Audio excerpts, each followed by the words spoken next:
Hello students, welcome again. So in this lecture we are going to discuss principles of treatment. In this lecture we will discuss about the treatment methods and how we can prevent the disease.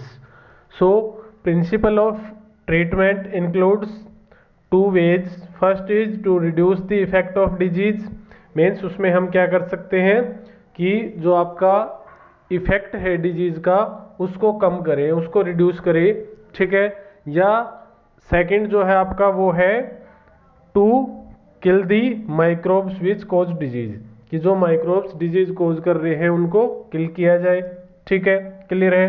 तो to reduce the effect of disease इसमें हम क्या कर सकते हैं, कुछ medicine दे सकते हैं। जैसे फीवर है तो फीवर को कम करने के लिए मेडिसिन दे सकते हैं। To reduce the fever we can give medicine, हम मेडिसिन है वो दे सकते हैं जिससे फीवर है वो धीरे धीरे कम हो जाएगा, ठीक है। बेड रेस्ट से भी आपका जो इफेक्ट है डिजीज का वो कम हो जाता है। यहाँ पर नॉर्मल जो डिजीज होती हैं उनकी हम बात कर रहे हैं, ठीक है। सेकंड जो स्टेप होता है इसमें हम क्या देंगे, एंटीबायोटिक, ठीक है। क्या देंगे, एंटीबायोटिक, क्योंकि हमें पता है कि जो माइक्रोब्स है उनको किल करने के लिए क्या यूज की जाती है, एंटीबायोटिक्स, ठीक है। क्लियर है। देखो, to reduce the effect of disease इसमें this can be done by taking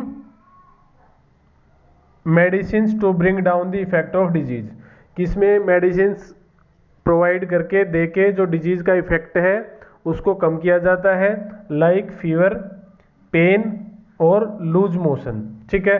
आपको पेन है, आपने पेन किलर ली तो आपको धीरे धीरे जो आपका पेन है वो क्या हो जाएगा, खत्म हो जाएगा, रिड्यूस हो जाएगा, ठीक है। लूज मोशन है, आपने कोई भी मेडिसिन ली उससे धीरे धीरे और आप बेड रेस्ट करोगे जिससे आपकी एनर्जी है वो बचेगी, तो उससे आपका जो डिजीज है वो धीरे धीरे ठीक हो जाएगी, ठीक है। क्लियर है।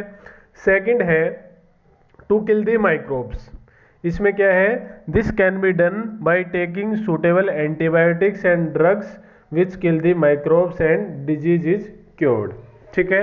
इसमें हम क्या करेंगे कि जो माइक्रो ऑर्गेनिज्म डिजीज कोज कर रहे हैं बॉडी में उनको किल करने के लिए एंटीबायोटिक्स या जो ड्रग्स है उनका यूज किया जाता है, ठीक है। ताकि जो आपके माइक्रोब्स हैं वो एंटीबायोटिक्स से किल हो जाएंगे और जो डिजीज है वो क्योर्ड हो जाएगी, ठीक हो जाएगी, ठीक है। क्लियर है। तो यहाँ हमने दो मेथड देखे कि फर्स्ट मेथड में तो क्या किया कि नॉर्मल आपका मेडिसिन देके जो इफेक्ट था डिजीज का वो कम कर दिया। सेकंड मेथड में क्या था, जो डिजीज कोजिंग माइक्रोब्स थे उनको एंटीबायोटिक या ड्रग्स की हेल्प से आपका उनको किल कर दिया, ठीक है। ताकि जो आपका माइक्रो ऑर्गेनिजम्स है उनकी डेथ हो जाएगी तो जो डिजीज है वो क्योर हो जाएगी। क्लियर है।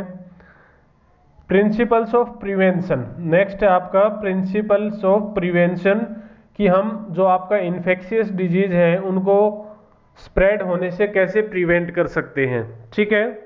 General ways and specific ways, तो जनरल वेज में क्या क्या आएगा आपका कि फर्स्ट आपका public hygiene is most important for prevention of infectious disease, ठीक है। कि हमारा जो चारों तरफ का एनवायरनमेंट है, हमारा जो एटमॉस्फेयर है उसमें हम साफ सफाई रखें तो उससे जो चांसेस ऑफ इन्फेक्शन के होंगे डिजीज के वो कम होंगे, ठीक है। तो मीन्स जो पब्लिक हाइजीन है, जो सार्वजनिक साफ सफाई है वो एक इम्पोर्टेंट है किसमें, आपका इन्फेक्शियस डिजीज को प्रिवेंट करने में। क्लियर है।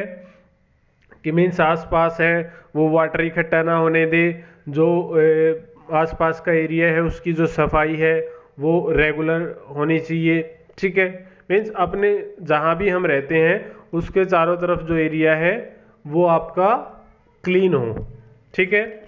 सेकंड है proper and sufficient food one will make people healthy to resist infection. क्या है कि अगर हमें फूड है वो ही हमें प्रॉपर नहीं मिलेगा तो हमें डिजीज हो जाएगी। मीन्स हमारे अंदर प्रोटीन की डेफिशिएंसी होगी या हमारे अंदर एनर्जी की डेफिशिएंसी है, ठीक है। मीन्स कार्बोहाइड्रेट की डेफिशिएंसी होगी तो हमें डिजीज हो जाएगी। कोई विटामिन है वो हमें नहीं मिल रहा तो हमें डिजीज हो सकती है। सपोज हमारे फूड में विटामिन सी की कमी है, स्कर्वी डिजीज हो जाएगी, विटामिन डी नहीं मिला रिकेट्स हो जाएगा, बी नहीं मिला बेरी डिजीज हो जाएगी। ठीक है, क्लियर है। तो मेरे कहने का मतलब है कि हमें डिजीज से बचने के लिए एक प्रॉपर जो हेल्दी फूड है वो लेना चाहिए, ताकि जो चांसेस ऑफ डिजीज है वो कम हो। ठीक है, क्योंकि अगर हम हेल्दी फूड नहीं लेंगे मीन्स उसमें प्रॉपर न्यूट्रिएंट नहीं होंगे, आपका अमीनो एसिड, प्रोटीन, कार्बोहाइड्रेट, एक हेल्दी डाइट अगर हम नहीं लेते हैं तो हमारे अंदर चांसेस ऑफ डिजीज है वो इंक्रीज हो जाएंगे। ठीक है, नेक्स्ट है airborne disease can be prevented by living in conditions that are not crowded. ठीक है, कि जो एयरबोर्न डिजीज है जैसे कि पोल्यूशन से आपका डिजीज होती हैं।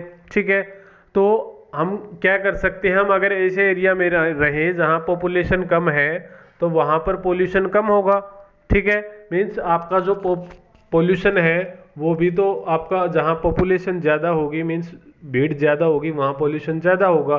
तो हम अगर ऐसे एरिया में रहते हैं, ऐसे प्लेस में रहते हैं जहाँ पर जो क्राउडेड एरिया नहीं है मीन्स खुला है, स्पेशियस है, तो वहाँ पर कम लोग रहते हैं तो वहाँ पर पोल्यूशन कम होगा और जो एयर की क्वालिटी है वो अच्छी होगी।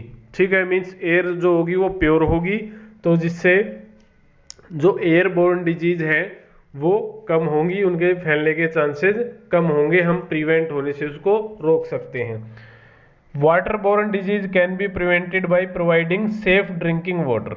ठीक है, कि जो वाटर बोर्न डिजीज है जो वाटर से होती है, कंटेमिनेटेड वाटर को ड्रिंक करने से होती है, उसको अगर हम सेफ ड्रिंकिंग वाटर प्रोवाइड करें सभी को तो जो आपका वाटर बोर्न डिजीज है उनको प्रिवेंट किया जा सकता है। ठीक है, मीन्स जो आपका वाटर है वो माइक्रोब फ्री होना चाहिए, मीन्स उसके अंदर कंटेमिनेशंस नहीं होनी चाहिए, वो वाटर है वो प्योर होना चाहिए।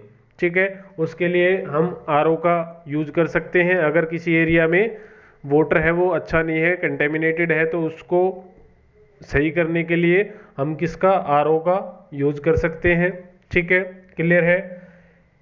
फिर लास्ट आपका vector borne disease can be prevented by providing clean environment.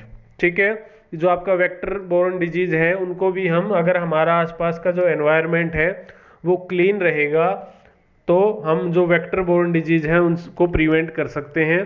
Suppose आप साफ सफाई रखें चारों तरफ, अपना जो फूड है उसको हमेशा कवर करके रखें, जो वाटर है उसको कवर करके रखें। ठीक है, ताकि जो आपके इंसेक्ट है, हाउस फ्लाई है या और भी कोई फ्लाई है, आपके मॉस्किटोज हैं, वो उनसे हमें बच के रहना है। ठीक है, वेक्टर बोर्न डिजीज क्या है आपका, मॉस्किटो क्या है, वेक्टर है। ठीक है, हाउस फ्लाई क्या है, वो भी वेक्टर की तरह काम करती है। ठीक है, तो हम अगर चारों तरफ साफ सफाई रखेंगे मीन्स वाटर को इकट्ठा ना होने दे कहीं भी। ठीक है, क्योंकि जहाँ गंदगी होगी ज़्यादा वहाँ पर आपके जो इंसेक्ट होते हैं, जो आपकी फ्लाइज हैं वो ज़्यादा होंगी, जो मच्छर है वो ज़्यादा होंगे, तो उससे डिजीज स्प्रेड होने के जो चांसेस है वो ज़्यादा होते हैं। ठीक है, तो वेक्टर बोर्न डिजीज को प्रिवेंट करने के लिए हम क्या कर सकते हैं, जो हमारा सराउंडिंग एनवायरनमेंट है उसको क्लीन रखना है। ठीक है, नेक्स्ट है आपका स्पेसिफिक वेज ऑफ प्रिवेंशन, कि जो आपका डिजीज है उसको रोकने के स्पेसिफिक वेज क्या है। The specific ways to prevent infectious disease is immunization by taking vaccine. इसमें हम किसका यूज करते हैं, वैक्सीन्स का। ठीक है, प्रीवियस क्लास में आपने वैक्सीन के बारे में पढ़ा भी होगा। ठीक है, जो 8th क्लास में वैक्सीन प्रोवाइड इम्यूनिटी, और इसमें भी हम डिस्कस कर चुके हैं कि वैक्सीन्स क्या होती हैं। तो vaccine provide immunity from infectious disease like tetanus, diphtheria, whooping cough and measles, polio. ठीक है, क्या होता है कि हमारी बॉडी के अंदर इम्यून सिस्टम जो है वो माइक्रोब से फाइट करने की कैपेसिटी होती है उसकी। हमारी बॉडी के अंदर इम्यून सिस्टम प्रेजेंट होता है, जो बाहर से अगर कोई माइक्रोब हमारी बॉडी में एंट्री करता है तो उससे फाइट करने का काम करता है। ठीक है, और क्या होता है, सपोज पहली बार कोई माइक्रोब हमारी बॉडी के अंदर उसने एंट्री की और हमें डिजीज कोज की, तो जो हमारा इम्यून सिस्टम है वो उससे फाइट करता है और उसके अगेंस्ट एंटीबॉडीज बना लेता है। ठीक है, क्या बना लेगा उसके खिलाफ, एंटीबॉडी, और वो एंटीबॉडी उसको याद रहती है। ठीक है, तो नेक्स्ट टाइम अगर वही माइक्रोब फिर से हमारे अंदर डिजीज कोज करने की कोशिश करेगा तो हमारी बॉडी के पास ऑलरेडी एंटीबॉडीज प्रेजेंट होंगी उस माइक्रोब से फाइट करने के लिए। तो हमारी बॉडी जो होती है वो उसको विगरसली उससे फाइट करेगी और हमें डिजीज होने से बचा लेगी। ठीक है, क्योंकि इस बार क्या हुआ, हमारे पास ऑलरेडी एंटीबॉडीज प्रेजेंट थी, हमारी बॉडी ने पहले ही वो बना ली थी जब हमें पहली बार इन्फेक्शन हुआ था। ठीक है, तो वैक्सीन में क्या किया जाता है, वैक्सीन में आपके जो डेड माइक्रोब्स है या आपका जो नॉन फंक्शनल माइक्रोब्स होते हैं, ठीक है, या किल्ड माइक्रोब जो हों, उनको हमारी बॉडी के अंदर एंट्री करा दी जाती है इन द फॉर्म ऑफ वैक्सीन। ठीक है, वैक्सीन के अंदर क्या होगा, मीन्स अगर आपको पोलियो की वैक्सीन दी जा रही है, जो आप मीन्स जब जो बिलो 5 ईयर के जो चाइल्ड होते हैं उनको जो ड्रॉप्स दी जाती है पोलियो की, उसमें क्या होते हैं आपके किल्ड पोलियो वायरस। ठीक है, उसके अंदर क्या होता है, पोलियो वायरस ही होता है उस दवाई के अंदर। ठीक है, उस वैक्सीन के अंदर पोलियो का वायरस ही होता है, लेकिन वो वायरस ऐसा होता है वो डिजीज कोज नहीं कर सकता। वो क्या होगा, उसको ऐसा बना दिया जाता है कि वो डिजीज कोज ना कर सके, वो बिल्कुल वीक होता है। ठीक है, सिर्फ वो हमारी बॉडी के इम्यून सिस्टम को एक्टिवेट करने के लिए होता है। मीन्स जैसे ही वो वीक पोलियो का वायरस हमारी बॉडी के अंदर जाएगा तो हमारी बॉडी तो उसको यही समझेगी कि ये फॉरेन का है, मीन्स बाहर से आया है, तो हमारी बॉडी उसके खिलाफ एंटीबॉडी बना देगी। ठीक है, हमारी बॉडी ने क्या किया, उसके अगेंस्ट एंटीबॉडी बना दी। फिर अब अगर कभी फ्यूचर में कोई एक्टिव पोलियो वायरस भी आता है, ठीक है, अगर एक्टिव पोलियो वायरस भी हमारी बॉडी के अंदर एंट्री करेगा तो हमारी बॉडी के पास ऑलरेडी पोलियो से फाइट करने के लिए एंटीबॉडी प्रेजेंट होगी और हमें वो डिजीज नहीं होगी। ठीक है, तो वैक्सीन समझ में आई क्या है। वैक्सीन में हम डेड या वीक जो माइक्रोब्स है उनको यूज करते हैं, किसको, in the form of vaccine to activate the immune system, या जो आपका एंटीबॉडीज है उनको बनवाने के लिए।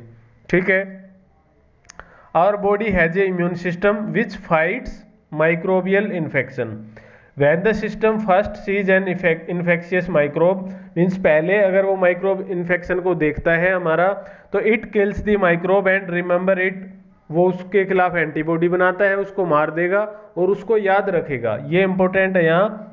ठीक है, so if the microbe enter the body next time, अगर दोबारा से आता है, इट रिस्पॉन्ड्स मोर विगरसली, वो उसको और तेजी से रिस्पॉन्ड करेगा। ठीक है, vaccine mimic the infectious microbe, तो जो वैक्सीन होती है वो मिमिक करती है, मीन्स उसकी नकल करती है आपका इन्फेक्शियस माइक्रोब की। ठीक है, क्लियर है।